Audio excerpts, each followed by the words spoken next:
हाँ जी, तो राम राम जी सर। और क्यों, उम्मीद करूं बढ़िया होगा। क्या रही कल क्लास? बढ़िया रही होगी। तो क्लास था रेगुलर मिलने लग गई है। और सारा विद्यार्थी ऑल द बेस्ट। कल अपना एडमिट कार्ड आ जाएगा, क्या का? पटवारी का 13 अगस्त का एडमिट कार्ड का जारी हो जाएगा। पटवारी को एग्जाम 17 तारीख को है। बढ़िया तैयारी करो। और जिसका बच्चा नहीं भी है, जितना साइंस को मैटर कवर हो जाए तो जाके पिछली क्लास की देख लो। जी ज्यादा ना देखिए तो क्वेश्चन आंसर देख लो, क्वेश्चन मिल जाएगा थाना है। ठीक है, जेल क्लास देख लो। और भौतिक और रासायनिक परिवर्तन टॉपिक जरूर देख लियो, मानव रोग चैप्टर जरूर देख लियो, थाने क्वेश्चन मिल जाएगा बैठो। ठीक है, तो अपना टॉपिक चलो मापन। इस टॉपिक चलो जी मापन। मापन ये पहले वो बात कर ली, अब थोड़ी छोटी छोटी 2-4 बातें हो रहा है बेकरांग और अपना टॉपिक कंप्लीट। देखो, बल आघूर्ण। कौन सा आघूर्ण? बल आघूर्ण। बल आघूर्ण क्या होता है? बल आघूर्ण समझाते हैं, बहुत अच्छा प्रैक्टिकल से आपको समझाए। प्रैक्टिकल से समझाते हैं बल आघूर्ण। चलो प्रैक्टिकल से समझाते हैं।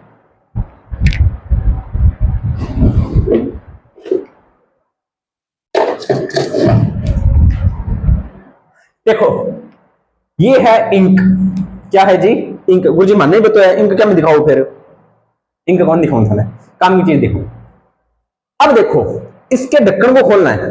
ध्यान से देखना, बल आघूर्ण समझा रहा हूं। इसके ढक्कन को खोलना है। कैसे खोलोगे? थोड़ा सा पास लेके आता हूं। गुरु जी इन यहाँ पर यहाँ खींचो।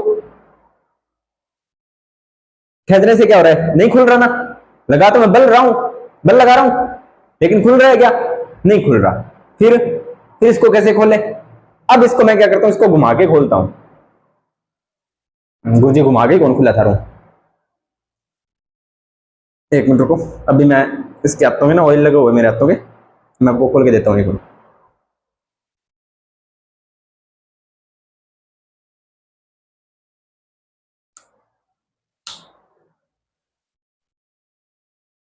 अब देखो, इसको मैं इस तरह से खोल रहा हूं, इस तरह से बल लगा रहा हूं, खुल रहा है? नहीं खुल रहा।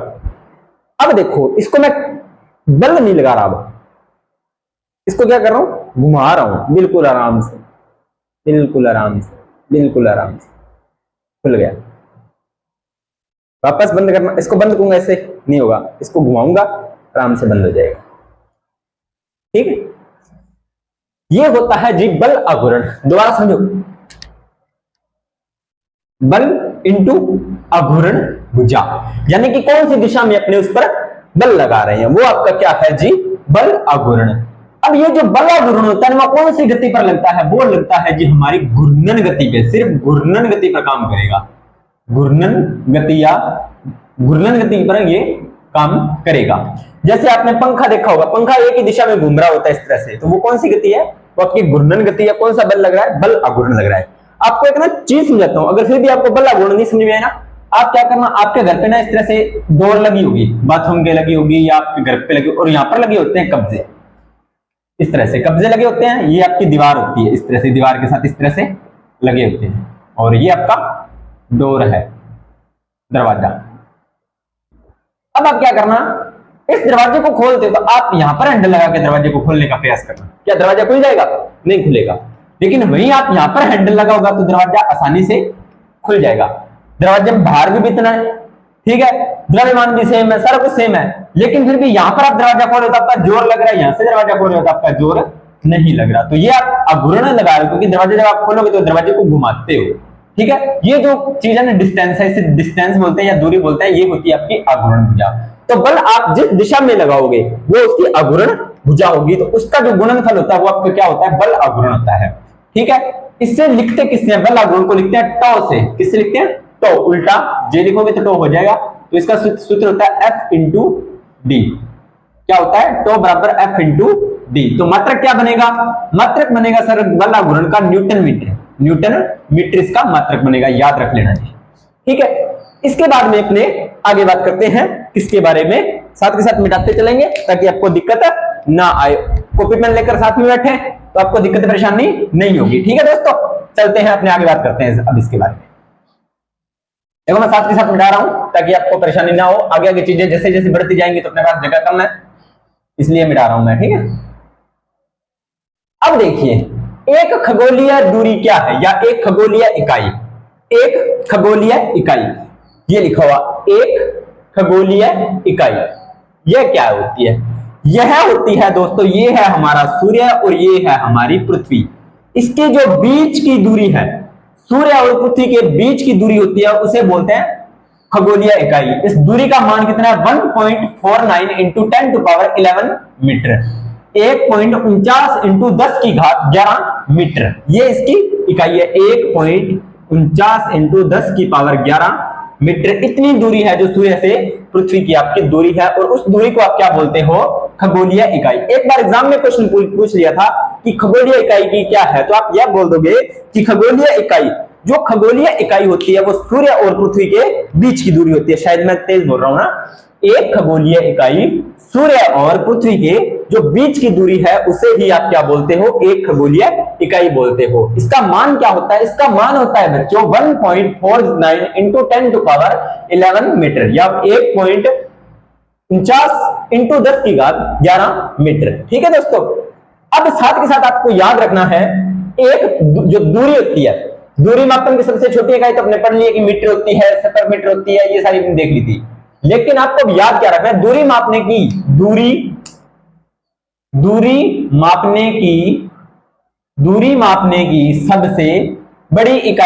सबसे बड़ी इकाई होती है प्यारे बच्चों पारसेक। कौन सा सेक? पारसेक। कौन सा सेक? पारसेक। ठीक है। कितना होता है? 3.262 प्रकाश वर्ष। 3.262 प्रकाश वर्ष। ठीक है। प्रकाश वर्ष का मतलब क्या है? प्रकाश वर्ष का मतलब समझना है आपको। अब ये पहले ये डाटा याद करो कि एक पारसेक किसके बराबर होता है? एक पारसेक होता है प्यारे दोस्तों 3.262 प्रकाश वर्ष। अब प्रकाश वर्ष क्या है ये समझाता हूं। प्रकाश की दूरी कितनी, प्रकाश की चाल कितनी है? प्रकाश की चाल है 3 इंटू 10⁸ मीटर पर सेकंड। एक सेकंड में प्रकाश इतनी दूरी तय करता है। ठीक है। तो एक वर्ष में कितनी दूरी तय करेगा? इस स्पीड से प्रकाश एक सेकंड में लगभग 30 करोड़ के करीब दूरी तय करता है। तो एक वर्ष में जितनी दूरी तय करेगा वो होगी एक प्रकाश वर्ष। ठीक है दोस्तों। चलते हैं आगे। अब छोटी सी बात है, आपको ज्यादा इसमें लोड लेने की जरूरत नहीं है, फिर भी मैं आपको समझा देता हूं। अगर याद हो तो भी ठीक है, यहां से कभी क्वेश्चन पूछता तो नहीं है, लेकिन फिर भी आपको बता देता हूं जानकारी के लिए। जो इंपॉर्टेंट चीज होगी वो अपने आगे डिस्कस कर लेंगे जैसे जैसे आएगी। ठीक है।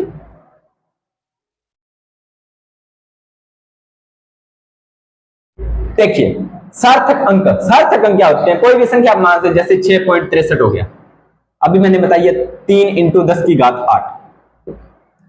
किसी राशि के माप के लिए, यानी कि अपने दूरी, ये दूरी का मापन है ना, मीटर किसका होता है? दूरी का ही तो मात्रक है।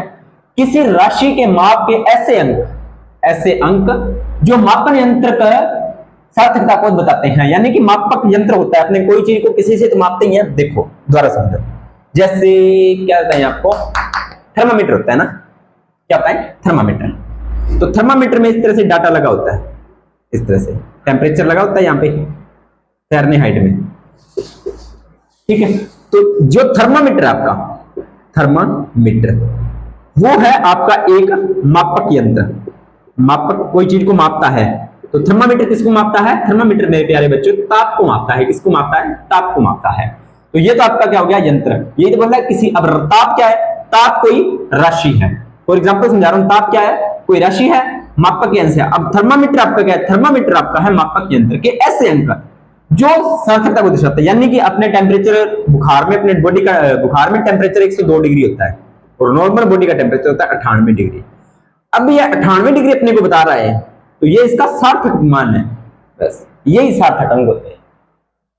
अब ये जो सार्थक अंक होते हैं वो डिपेंड किस पे करते हैं? एक बार ये क्वेश्चन पूछ लिया था। तो सार्थक अंक डिपेंड करते हैं यंत्र के, जो सार्थक अंक है, यानी कि ये वाले मान है या ये वाले जो मान है, वो मापक यंत्र के अपवर्तनांक का जो सबसे कम मान है इसका, उस पर डिपेंड करते हैं। अब अपवर्तनांक क्या है?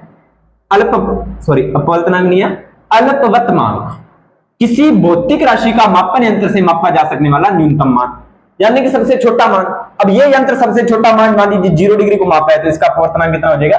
0 डिग्री हो जाएगा। ये इसकी खास बात है। अगर समझ में आए तो ठीक है, नहीं तो कोई ज्यादा लंबी चौड़ी कहानी इसमें नहीं है। अब अपने जो काम की चीजें हैं उसकी बात करते हैं,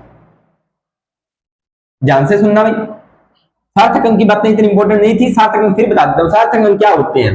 सार्थक अंक वे अंक होते हैं, सार्थक अंक वे अंक होते हैं जो किसी राशि, कोई भी राशि है उसको मापने के लिए एक यंत्र होता है, तो उस यंत्र में उसकी सार्थकता को दर्शाते हैं, या उस राशि की सार्थकता को यंत्र द्वारा दर्शाया जाता है। वो सार्थक अंक होते हैं, वो कोई भी नंबर हो सकते हैं, 9, 8, 7, 6, 5, 4, ये जो भी नंबर है, ठीक है। अब ये जो सार्थक अंक होते हैं वो डिपेंड किस पे करते हैं? तो वो डिपेंड करते हैं जी उस मापक यंत्र के अल्पवतनांक, अल्प यानी कि सबसे कम मान। अब अपवर्तनांक क्या होता है? वो होता है जी किसी भी मापक यंत्र का सबसे न्यूनतम माप, ठीक है। अब अपने बात करते हैं मापक यंत्रों की, किसकी? मापक यंत्रों की। यहां से आपको एग्जाम में एक आधा क्वेश्चन मिल जाएगा कंफर्म, यहां से आपको एग्जाम में एक आधा क्वेश्चन जरूर मिल जाएगा, हर एग्जाम में मिलता है यहां से क्वेश्चन। चलिए बात करते हैं, एक एक यंत्र की अपने बात करेंगे। तो पहला यंत्र है आपका कौन सा? हाइग्रोमीटर। ट्रिक से याद करवाने की कोशिश करूंगा। हाइग्रो, कौन सा? हाइग्रोमीटर। हाइग्रो से आपको हाइड्रोजन का थोड़ा फील हो रहा होगा ना, हाइड्रोजन, ठीक है। वायु की आर्द्रता, और आर्द्रता का मतलब होता है वायु में नमी या जल की मात्रा, ठीक है। वायु की आर्द्रता यानी कि वायु के अंदर नमी की मात्रा को मापने के लिए हाइड्रोमीटर। अब आपने सर जल को क्यों, तो जल का सूत्र क्या होता है? H2O, और हाइड्रोजन को H2O से अपने लिख सकते हैं, ठीक है। तो याद हो गया होगा। देखो ये कनेक्ट करने जो मैं बता रहा हूं ना, अपनी मर्जी से आपको कनेक्ट करके बता रहा हूं क्लास के अंदर ही। वैसे इसमें आपको बुक में ये चीजें लिखी हुई नहीं मिलेगी कि हाँ आप इसको ऐसे जोड़ दो, इसको ऐसे जोड़ दो। यही एक टीचर द्वारा आपको कनेक्ट करके चीजें याद करवाई जाती है, कहीं ना कहीं आपके दिमाग में ना अटक जाती हैं। जैसे आप ये क्लास आराम से देख के गए हो और एग्जाम में आपको पूछ लिया उसने कि हाइड्रोमीटर किसका मापन करता है, तो आप सोचोगे कि सर ने बताया तो हाइड्रो से हाइड्रोजन, जल का सूत्र होता है हाइड्रोजन, और इस तरह से सोचकर आप उस चीज को दिमाग में कनेक्ट करोगे वायु की आर्द्रता से संबंधित है, हो सकता है। आप उसको ऑप्शन काट के कर सकते हो, ठीक है दोस्तों। चलते हैं आगे। पहला हो गया हाइग्रोमीटर, वायु की आर्द्रता। दूसरा है कैरेटमीटर, कैटरमीटर सॉरी, कैटरमीटर भी लिखा हो सकता है, कैरेटमीटर भी लिखा हो सकता है। सोने की शुद्धता, सोने की शुद्धता। अब इसको मैं इसका ना पहले आप स्क्रीनशॉट ले लो, आपको मैं 2 सेकंड देता हूं ताकि आपको बाद में दिक्कत है ना आए। स्क्रीनशॉट लीजिए फटाफट, चलिए ले लिया स्क्रीनशॉट। तो कैरेट मीटर का मतलब होता है, अब इसको माप, ये जो कैरेट मीटर है वो क्या मापता है? वो मापता है जी सोने की शुद्धता। किसकी शुद्धता? सोने की शुद्धता। अब इसको कैसे याद करोगे? इसको याद करने की ट्रिक है मेरे प्यारे बच्चों, देखो कैरेट, कैरेट सोने को अपने शुद्धता कैसे में कैरेट नहीं तो मापते हैं, कैरेट, तो कैरेट कैटर, कैरेट कैटर, याद हो गया, ठीक है।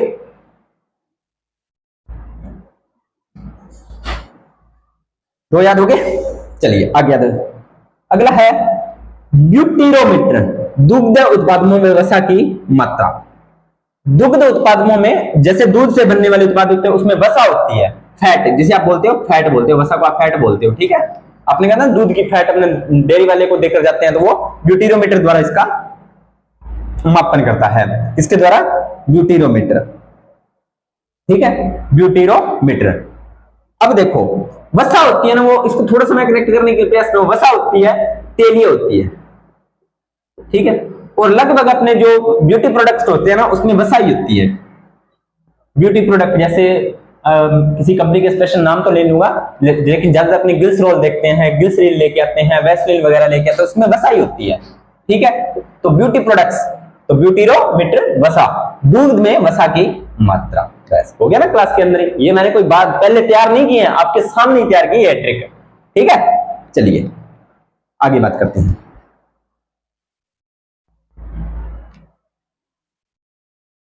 अगला है लक्स मीटर। कौन सा मीटर? Lux meter. ये मापता है प्रकाश की तीव्रता। लक्स मीटर प्रकाश की तीव्रता। आजकल तो अपने टीवी नहीं देखते क्योंकि फोन आ गया है। पहले ना क्या होता था, अपने टीवी देखते थे, छोटे छोटे होते तब उसमें ना कोई बीच में जैसे सीरियल चल रहा होता या जो फिल्म चल रही होती थी उसमें ना बीच में ऐड आती थी, ठीक है। तो वहां पे ना उसमें कई, एक तो फेयर एंड लवली की आती थी, एक लक्स साबुन की आती थी, ठीक है। तो उसमें आपको ना बहुत सारी लाइटें दिखाई जाती थी, यानी कि आप भाई आपकी स्किन खराब हो जाएगी, आप ये साबुन यूज करो, ये वो करो, उस टाइप से। तो प्रकाश की तीव्रता का मतलब क्या है? लाइट की तीव्रता, ठीक है। तो उसको किससे मापा जाता है? लक्स मीटर से। हो गया होगा याद। ईजी, अगला है आपका ईजी। क्या है जी? ईजी। ईजी ये वो नहीं है कपड़े धोने वाली, ये ईजी एक टेस्ट होता है, इसको बोलते हैं ईईजी, इलेक्ट्रो इंसेफेलोग्राफ। इलेक्ट्रो इंसेफेलोग्राफ यह ईसीजी की जाती है जो न्यूरोलॉजिस्ट डॉक्टर होते हैं। कौन से डॉक्टर? न्यूरोलॉजिस्ट, दिमाग के जो डॉक्टर होते हैं, मस्तिष्क के जो डॉक्टर होते हैं, ब्रेन के जो डॉक्टर होते हैं, वो करते हैं मस्तिष्क के विभव का मापन। मस्तिष्क के विभव का मापन, मस्तिष्क के विभव का मापन, यानी कि मस्तिष्क कैसे काम कर रहा है, ठीक है, और उसमें जो अभिक्रियाएं, जो न्यूरॉन्स होती हैं, वो किस तरह से काम कर रही हैं, वो सारा का सारा इसके अंदर चेक किया जाता है। तो ईजी कब की जाती है? ईजी की जाती है मस्तिष्क के विभव का मापन, ठीक है। अपने कोई चीजें ईजी कब लगती हैं? जब अपना दिमाग ढंग से काम कर रहा होता है, ठीक है, तो ये उसका मापन करता है। चलिए अगली बात करते हैं, साथ के साथ मिला रहा हूं क्योंकि अपने को जगह चाहिए। मैनोमीटर, मैनो द्रवों तथा गैसों के दाब का मापन, लिक्विड जो पदार्थ हैं और जो गैसीय पदार्थ हैं, इन दोनों के दाब, दाब यानी कि प्रेशर, प्रेशर का मापन। ये सारे यंत्र जो मैंने यहां पे लिखे हैं, ये यंत्र है और ये इस यंत्र के काम आते हैं, ठीक है। तो ये जो मैनोमीटर है वो द्रवों तथा गैसों के दाब का मापन करता है, ठीक है, द्रवों और गैसों के दाब का। पायरोमीटर, कौन सा मीटर? पायरोमीटर, दूर स्थित। अब देखो पायरोमीटर, पायरो से लग रहा है ना परे, यानी कि दूर। पायरो का मतलब अपने बांग्ला में परे हो, या पंजाबी बोलते हैं परे हो, ठीक है, तो उसका मतलब दूर हो। तो दूर स्थित वस्तुओं का ताप, वस्तु जो दूर स्थित है, ताप। अब ताप से इसको कैसे याद करें? अपने कोई चीज में बहुत चीज कोई पास में और बहुत ज्यादा अपने को वो हीट दे रही है, तो अपने क्या होता है, उससे परे हो जाते हैं, ठीक है। तो दूर स्थित वस्तुओं के ताप मापन, ताप का मापन करने का ये जो ये जो आपका यंत्र, सॉरी, दूर स्थित वस्तुओं के ताप का मापन करता है। जो पायरोमीटर होता है वो सुदूर संवेदी तापमापी होता है, यानी कि दूर से ही तापमान को अपने बता सकता है, उस पर ये काम कर लेता है। चलते हैं आगे, ठीक है, साथ के साथ याद हो रहा होगा, उम्मीद करता हूं क्लास समझ में आ रही होगी। ऐसे ही आप साथ देते रहिए तो आपको चीजें और ज्यादा हम क्लियर करेंगे, ठीक है। कॉपी पेन साथ में लेकर बैठे ताकि आपको दोबारा ये क्लास देखने की जरूरत है। अब है पाइर हिलियोमीटर, पाइर हिलियोमीटर यानी कि परे होके हिलो, परे होके हिलो, पाइर हिलियोमीटर, पाइर हिलियोमीटर। सौर विकिरणों का मापन, जो सौर विकिरणें होती हैं, यानी कि जो सूर्य से जो किरणें आती हैं, सौर विकिरणों का मापन करता है ये, जैसे सोलर प्लांट होते हैं ना, उस प्रकार से, ठीक है। चलते हैं आगे। एनीमोमीटर, वायु के वेग का मापन। एनीमो, एनीमो, एनीमोमीटर, एनीमो, एनीमोर, ठीक है, एनीमो से एनीमोर, एनी, एनी का मतलब अदर। तो वायु, वायु हवा के वेग, वायु की चाल या वेग का मापन करता है, ठीक है जी। थियोलाइट, सॉरी, थियोलाइट ये कोण का मापन करता है, थियोलाइट कोण का मापन। जो मेरे से जुड़ रही हैं वो मैं आपको जोड़कर बता रहा हूं कि ये सारी चीजें नहीं जुड़ सकती, इसके लिए। अल्टीमीटर, अल्टीमीटर क्या होता है? समुद्र तल से किसी वस्तु या स्थान की ऊंचाई का मापन। देखो आपने कई बार देखा होगा रेलवे स्टेशन पे, रेलवे स्टेशन पे देखा होगा कि वहां पर लिखा होगा समुद्र तल से ऊंचाई, समुद्र तल से ऊंचाई, वहां पे लिखा होता है 36 किलोमीटर, 50 किलोमीटर, ये सब लिखा होता है। ये जो समुद्र तल से जो ऊंचाई मापी जाती है ना, वो अल्टीमीटर से मापी जाती है। किसी भी वस्तु की हो सकती है और किसी भी स्थान से हो सकती है, वो किससे मापी जाती है? वो आपकी अल्टीमीटर से मापी जाती है। हो गया होगा याद, ठीक है। क्रोनोमीटर, जहाजों में समय का मापन। अब जहाज जो ऊपर उड़ते हैं वहां पर जो टाइम का मापन किया जाता है वो क्रोनोमीटर से किया जाता है। किससे किया जाता है जी? क्रोनोमीटर से। किससे? क्रोनोमीटर से। ये भी आपको थोड़ा सा याद रखना है। टैकोमीटर, चक्रण गति, टैको। अब टैको से क्या हो? टैकोमीटर, टैको, टैकोमीटर से आप टैको निकालिए। टैको का मतलब होता है ओवरटेक, याद करके देखिए आप, ओवरटेक। और जब आप कोई बाइक, किसी से बाइक चला रहे हो, आप ओवरटेक करते हो, जैसे मान लीजिए आपकी कोई बाइक जा रही है तो आप इसको इस तरह से घुमा के ओवरटेक करते हो ना, पीछे आ रहे हो, इस तरह से सापले से बनाकर आप ओवरटेक करते हो तो ये कौन सी गति हो सकती है आपकी, सापले से बनाते हो तो चक्रण गति, ठीक है। तो ओवरटेक चक्रण गति हो सकती है, ठीक है। ये आपका इतनी बात क्लियर हो जाएगी। चलते हैं इसके बारे में अपने आगे बात करते हैं, ठीक है दोस्तों। चलिए आगे देखते हैं हम इसके बारे में। चलिए ये आपका चक्रण गति का मापन हो गया, ठीक है।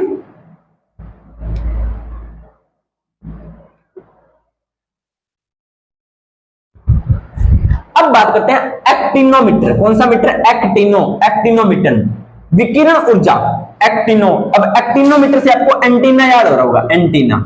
कौन सा? एंटीना, ठीक है। एंटीना से विकिरण ऊर्जा, क्योंकि वायुमंडल से जो विकिरण आ रही हैं तो उसको आप मापन से एंटीना से विकिरण ऊर्जा का मापन एक्टिनोमीटर। बोलोमीटर, कौन सा? बोलो ना, वो बड़ा बोलोमीटर, उष्मीय विकिरणों का मापन। जब अपने बोलते हैं तो अपनी एनर्जी लगती है तो उससे उष्मीय विकिरण का मापन बोलोमीटर। नेफोस्कोप, कौन सा? नेफोस्कोप बादलों की दिशा व गति का मापन, कि बादल कहां से कहां जा रहे हैं, कौन सी स्पीड से जा रहे हैं, उसका मापन कौन करेगा? उसका मापन करता है नेफोस्कोप, मापन करते हैं।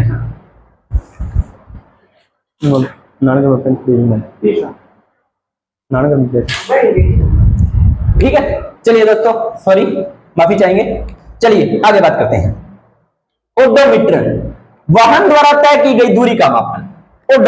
ओडो, देखो जी, ओडोमीटर से आपको बता दूं, आपकी बाइक में ओडोमीटर लगा होता है तो कृपया बाइक धीरे चलाएं, ठीक है, नहीं तो ओडो से फिर कुछ और ही बन जाएगा, ठीक है। वाहन द्वारा तय की गई दूरी का मापन। आप वाहन कितनी दूरी तय करता है, वहां पे जो मीटर लगा होता है ना, कि आप 3480 किलोमीटर दूरी तय कर चुके हो, ये ओडोमीटर होता है, ठीक है।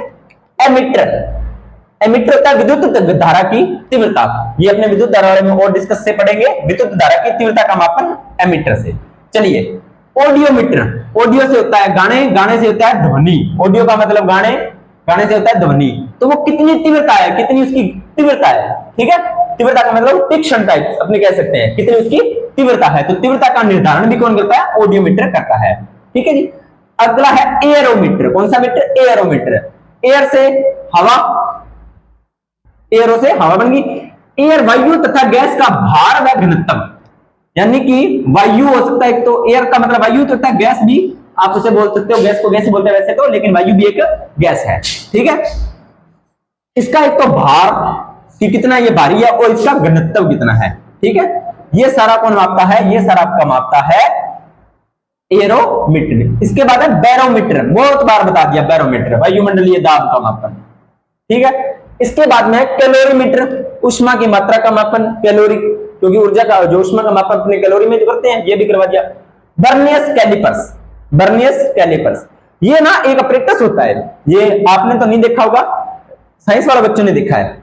ये आपका जो होता है ना, जब आप 11वीं क्लास का प्रैक्टिकल करते हो, 11वीं क्लास की जो फिजिक्स होती है उसमें आपको दिखाया जाता है, आपको प्रैक्टिकल भी इसका करवाया जाता है। तो ये ना एक प्रकार की स्केल टाइप ही होता है, इस तरह से स्केल लगी होती है इस पे, और इस तरह से दो कांटे से लगे होते हैं उल्टे सीधे, कुछ इस तरह से। तो इसमें ना बेलनाकार, जो चीजें बेलनाकार है, कौन कौन सी? बेलनाकार, जिन चीजों की आकृति क्या बेलनाकार है, ठीक है। बेलनाकार वस्तुओं की एक तो व्यास इस तरह से, ये आपकी बेलनाकार वस्तु होती है, इसका एक तो ये वाला व्यास और एक इसकी गहराई ये वाली, ये दोनों मापने के लिए इसका यूज किया जाता है, बेलनाकार। क्रायोमीटर, निम्न ताप मापने का यंत्र, बहुत कम जो ताप मापने का यंत्र होता है उसे आप क्रायोमीटर। डेंसिटी मीटर, घनत्व का मतलब डेंसिटी, तो डेंसिटी मीटर पदार्थ का घनत्व का मापन। फेथोमीटर होता है समुद्र का, नदी का और झील की गहराई मापने की, वो कितनी गहराई में है, इसका मापन फेथोमीटर है। गैल्वेनोमीटर नहीं है, ये गैल्वेनोमीटर है, विद्युत धारा की प्रबलता की, विद्युत धारा कितनी ज्यादा तीव्र है, उसके अंदर कितनी वो प्रबल है, ठीक है, उसका मापन किसके द्वारा किया जाता है? गैल्वेनोमीटर के द्वारा किया जाता है। गायरोस्कोप, घूर्णन गति करती हुई वस्तु का कोणीय संवेग, कोई भी वस्तु, जैसे पंखा मैंने अभी आपको बताया था कि वो घूर्णन गति कर रही है तो उसका कोणीय संवेग भी होता है, तो उसका मापन किसके द्वारा किया जाता है? उसका मापन किया जाता है आपका गायरोस्कोप के द्वारा। स्क्रीनशॉट लीजिए इसका, ठीक है। इसके बाद में एक अगली स्लाइड और बनती है, फिर देखते हैं उसमें क्या है।